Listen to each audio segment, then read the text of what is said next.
مسلمانوں کو دعویٰ یہی ہے کہ اللہ تعالیٰ نے قرآن مجید ہی کو محفوظ کیا، اس کی وجہ کیا ہے؟ باقی کتابیں بھی اللہ کی ہے لیکن وہ محفوظ کیوں نہیں ہے؟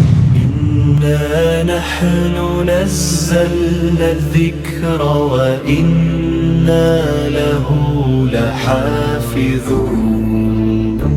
سب سے پہلا سوال یہ ہے کہ مسلمانوں کا دعویٰ ہے کہ جو قرآن مجید ہے اس کو اللہ تعالیٰ نے محفوظ کیا ہے، لیکن باقی جتنی کتاب توراۃ، زبور، انجیل جو گزری ہے اس کو اللہ تعالیٰ نے محفوظ نہیں کیا۔ باقی کتابیں بھی اللہ کی ہے لیکن وہ محفوظ کیوں نہیں ہے؟ یعنی آپ یہ کہنا چاہتے ہیں کہ تورات، زبور، انجیل وغیرہ وہ بھی تو اللہ تعالیٰ کی کتاب ہے، تو اللہ تعالیٰ نے ان کو محفوظ کیوں نہیں کیا؟ قرآن مجید کو ہی کیوں محفوظ کیا؟ جی تو وہ اگر اللہ کی کتاب تھی تو ان کو ختم کرنے کی کیا ضرورت تھی، اور قرآن کریم کو اینڈ تک باقی رکھنے کی کیا ضرورت تھی؟ یہ آپ پوچھنا چاہتے ہیں۔ اللہ تعالیٰ نے جتنے بھی رسول بھیجے ہیں کہ وہ پیغام لے جاؤ، کوئی کتاب دی ہے، تو وہ در حقیقت ایک نصاب ہے۔ جس طرح آپ ایک اسکول میں پڑھتے ہیں نا، ایک اسکول میں 1 کلاس ہے، 2 ہے، 3 4 5 6 7 8 9 10 ہے، ٹھیک ہے؟ تو کچھ چیزیں جو کامن ہیں، مثلا صفائی ستھرائی، ٹائم پہ آنا، وقت کی پابندی کرنا، بیگ لے کر آنا، ہے نا، اور آپ اپنی جو نا ٹائم پہ اپنا سبق سنانا، یہ کامن ہے، یہ تمام کلاسوں کے لیے، چاہے 1 کے لیے، 2 کے لیے، تمام اصول سب کے لیے برابر ہے۔ البتہ ہر کلاس کے اندر کتاب جو نصاب ہے وہ الگ ہے، وہ سلیبس چینج ہے۔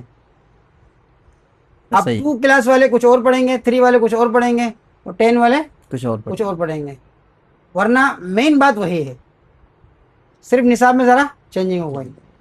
اچھا، دوسری بات یہ ہے کہ جب ایک بچے نے 1 کلاس کو کمپلیٹ کر لیا، 1 کلاس کا نصاب پورا کر لیا، 2nd کلاس، 3rd کلاس، تو جو 10 کلاس والے کو 1 کلاس پڑھنے کی ابھی ضرورت ہے؟ اس نصاب کی ضرورت ہے؟ 2 کلاس والے کو 1 کلاس کے نصاب کی ضرورت ہے؟ نہیں ضرورت۔ 10 کلاس کی جو اس کے جو مضامین ہے، اس کا جو نصاب ہے، سلیبس ہے، اس کو اسی طرح ڈیزائن کیا گیا ہے کہ 1 سے لے کر بلکہ اس سے بھی نیچے مونٹیسوری وغیرہ جو بھی ہے، اس سب ملا کے کے جی وے جی سب کو ملا کر جو نصاب بن کے اس سے ایک دم نیکسٹ لیول کا ایک نصاب ان کو بنا کے دیا گیا۔ اب اس نصاب کے بعد ان کو مزید گزشتہ چیزوں کی ضرورت ہی نہیں رہی۔ صحیح۔ جتنے بھی انبیاء کرام آئے، یعنی کہ جتنے بھی رسول جن کو پیغام دے کر اللہ نے بھیجا ہے، تو ان کی کتابوں میں بھی تقریباً سمجھ لیں 3 باتیں کامن ہیں۔ مثال کے طور توحید، رسالت، آخرت، توحید، رسالت، آخرت، یہ سب کو ماننا ہے، یعنی اللہ تعالیٰ کو ماننا ہے، ایک ماننا ہے، اور اپنے وقت کے رسول کو ماننا ہے، رسول کی تعلیمات پر عمل کر کے ہی اللہ کو راضی کرنا ہے، اور قیامت کو ماننا ہے تاکہ قیامت کے لیے تیاری کر سکے۔ تو یہ 3 باتیں تمام دین میں برابر ہے، تمام اقوام میں، تمام یعنی مذاہب میں برابر ہے، بس ان کا نصاب چینج ہو جاتا ہے۔ اور نصاب میں بھی بالکل اسکول کی طرح ہی سمجھ لیں، آپ کو آسانی کے لیے سمجھا رہا ہوں کہ جس طرح اب وہ پہلے دور میں ایک دور تھا، اس دور میں ہم نے 1 کلاس انسانیت، یہ جو انسان ہے، انسان 1 کلاس میں تھا، پھر 2 کلاس میں، 3 4 5، اب انسان آخری کلاس میں آ گیا۔ اب اس آخری کلاس کی کتاب کے اندر وہ تمام مذاہب اور تمام پچھلے گزشتہ اقوام، گزشتہ مذاہب اور گزشتہ قوموں کی باتیں اس کے اندر لکھی ہوئی ہے، ان کے مزاج کے مطابق اس کو کریٹ کیا گیا ہے۔ یہی وجہ ہے کہ آخری نبی ہے، تو ہر زمانے میں جو نبی تھے، ان انبیاء کرام کے جو امتی ہوتے تھے، اس امت کے اندر جو بیماریاں تھیں، جو ان کے نفسیات تھی، جو ان کی ضروریات تھی، جو ان کے مسائل تھے، جو ان کے حل تھے، تو ایک 1 کلاس کے جو مسائل ہوتے ہیں اس کے حل نکالا جاتا ہے 1 کلاس کے حساب سے، 2 کلاس کے جو مسائل ہے وہ 2 کلاس کے حساب سے حل کیے جاتے ہیں، 5 کلاس کے الگ، اور ظاہر چھوٹے بچوں کا حل الگ ہے، ان کو کھیل کھیل میں پڑھایا جاتا ہے۔ بڑوں بچوں کا تو یہ حل نہیں ہے نا، بڑے بچوں کے لیے ذرا تھوڑی تنبیہ بھی ہوتی ہے، سختی بھی ہوتی ہے۔ تو آخری نبی، آخری کتاب، آخری زمانہ، اس زمانے میں ہر دور کے لوگ مکس ہیں، یعنی جو 1 کلاس کی طبیعت والے ہیں وہ بھی ہے، جو 2 کلاس کی نفسیات والے ہیں وہ بھی ہیں، جو 3 4 5، تمام قسم کے لوگ اس آخری زمانے میں موجود ہیں۔ شروع انسان سے لے کر اینڈ انسان تک جتنی طبیعتیں اللہ تعالیٰ نے بنائی، فرض کریں لاکھوں طبیعتیں بنائی، تو لاکھوں طبیعتوں کے لوگ اس میں صرف اس زمانے میں آلریڈی موجود ہیں۔ تو یہ ہے مکس، مجموعہ۔ اسی لیے آخری نبی کو تمام معجزات دیے گئے، آخری نبی کو تمام کے تمام حل دیے گئے، تمام علوم کا آخری درجہ دیا گیا، کیونکہ ان کی امت کے اندر آخری درجے کے تمام قسم کے لوگ اکیلے ان کے اندر موجود ہیں۔ کہتے ہیں نا، فرمایا کہ جہاں کے سارے کمالات ایک تجھ میں ہیں، جہاں کے سارے کمالات ایک تجھ میں ہیں، نہیں ہے تیرے کمالات کسی میں مگر دو چار۔ اب آپ اس کو الٹا لیجئے، یعنی ایک کمپلیٹ زمانہ ہے، کمپلیٹ پیغام ہے، کمپلیٹ نصاب ہے، کمپلیٹ آخری نبی ہیں۔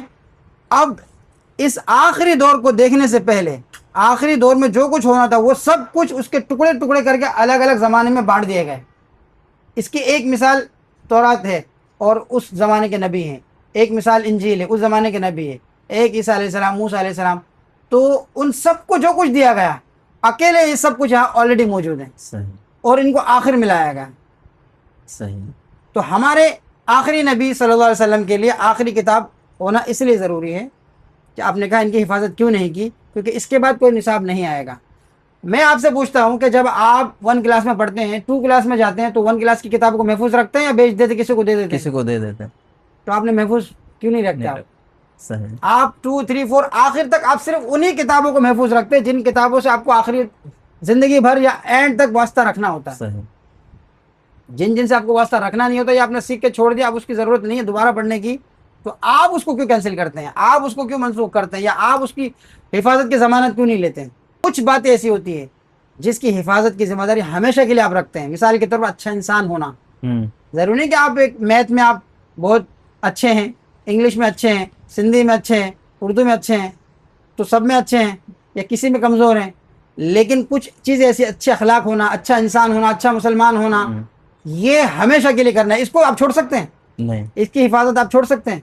وہ کتابیں آپ چھوڑ سکتے ہیں؟ اگر کوئی شخص کمپیوٹر نہیں سیکھ رہا تو اس کے بغیر بھی اس نے زندگی گزار لی یا گزار سکتا ہے وہ، لیکن اچھے اخلاق کے بغیر یا ضروریاتی زندگی کھانے پینے کے بغیر رہ سکتا ہے؟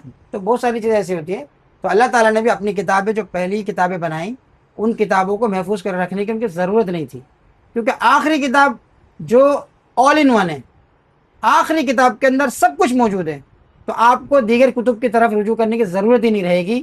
اور آخری نبی جو ہمارے پیارے نبی حضرت محمد مصطفیٰ صلی اللہ علیہ وسلم ہے، تو ان کی تعلیمات عام تعلیمات ہے، اتنی عام ہے کہ پوری دنیا رحمت للعالمین ہے، تمام جہانوں کے لیے۔ اب آگے جتنے جہان یا جہان کے لوگ آنے والے، تمام جہان کیوں کہا؟ آگے تو کوئی جہان ہی نہیں ہے، لیکن تمام جہان جو گزشتہ قسم کے لوگ بھی تھے، پہلے ہر طرح کے لوگ، موسیٰ علیہ السلام کے دور کے لوگ کس ٹائپ کے تھے، قوم سمود کے لوگ کس ٹائپ کے تھے، قوم عاد کے لوگ کس ٹائپ کے تھے، قوم نوح کے والے کس ٹائپ کے تھے، کس دماغ کے تھے، کس مائنڈ کے تھے؟ کیا اس ٹیکنالوجی کے دور والے تھے؟